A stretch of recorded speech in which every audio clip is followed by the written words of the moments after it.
Welcome back. Still with our special coverage of the Arab Parliament that held their fourth plenary session today on Saturday.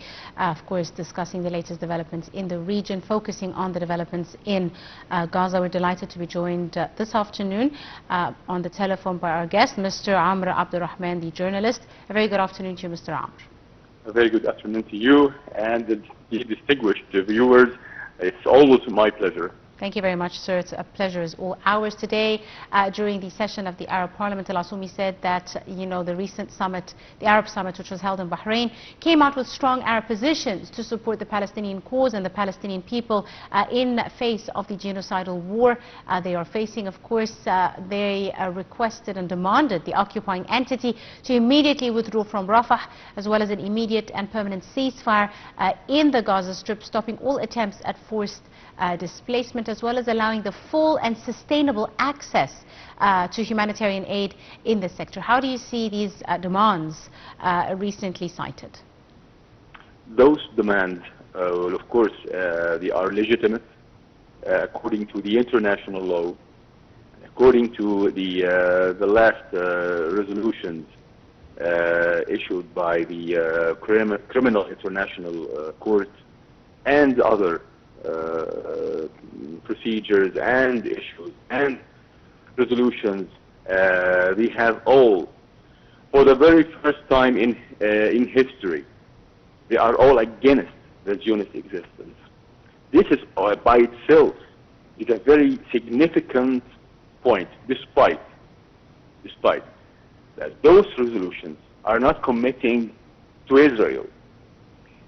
The Zionist existence is protected by the West, the Western powers. So they are defying the law. They are defying the international law, as well as they are defying humanity, the basic rules of humanity. The genocide war and the genocide crimes are being expanded day after day and moment after moment. That means two things. For the Arabs to adopt the case as they should consider themselves the only, that case is the first priority to the Arabic Parliament and the Arabic organizations like the Arabic League. Not to be divided in situations and not allowing any other foreign powers to manipulate the case. This is significant. This what they should have listened to Egypt's demand to unite our efforts to create our own Arabic army, to start up a new new way of thinking as Arabs, to be united as one front, not to let the Iranians and the Turkish and the British and the Russians and the Chinese to manipulate our own rights, our own case. Absolutely. Mr. Amr, now how do you see, the increasing international pressure on the occupation forces of Israel, and we've seen also increasing international recognition of the state of Palestine, as well as the rulings by the ICJ, the International Criminal Court of Justice? How do you see all this playing or factoring in the situation in the Gaza Strip?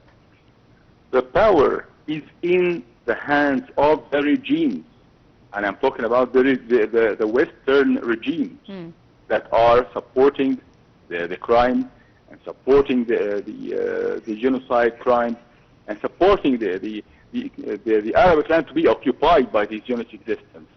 That's one level. We can look at other levels, but they are not effective.